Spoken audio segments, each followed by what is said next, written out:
श्री स्वामी समर्थ. जय जय स्वामी समर्थ.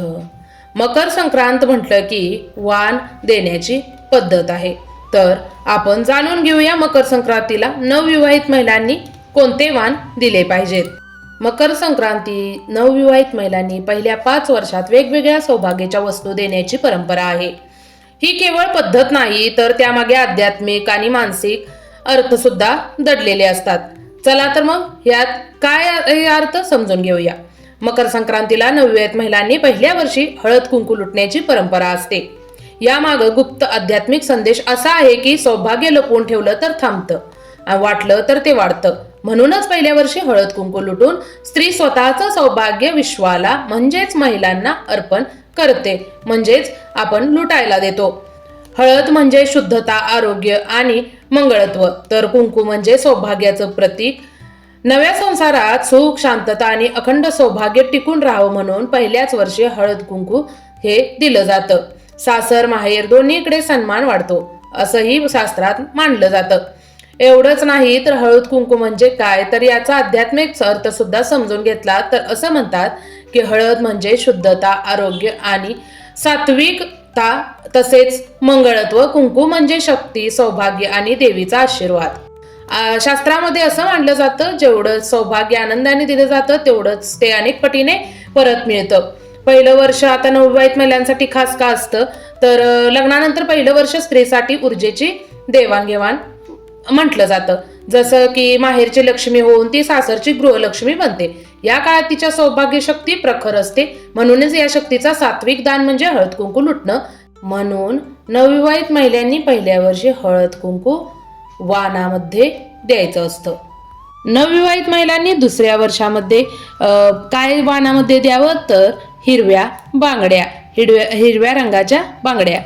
नवजीवन, वाढ, समृद्धी आणि आशा.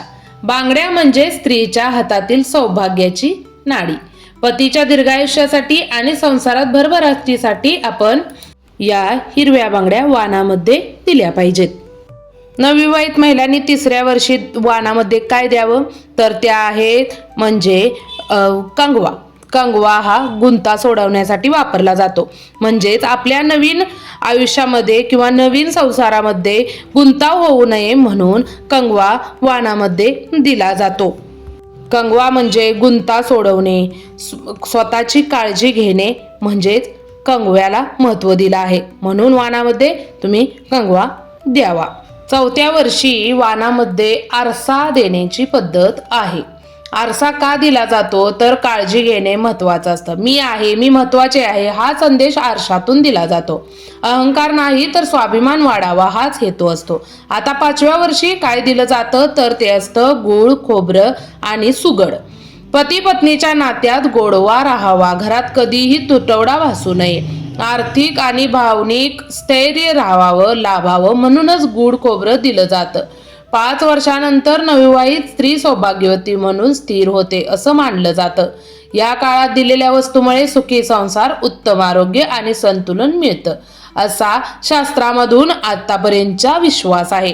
आता काही ठिकाणी मकर संक्रांतीला नवविवाहित महिलांनी 5व्या वर्षी सुगड देण्याची देखील परंपरा आहे. हा फार खास मानली जाते. सुगड पूजन सुद्धा केलं जातं. वेगवेगळ्या भागातील वेगवेगळ्या प्रथा असतात.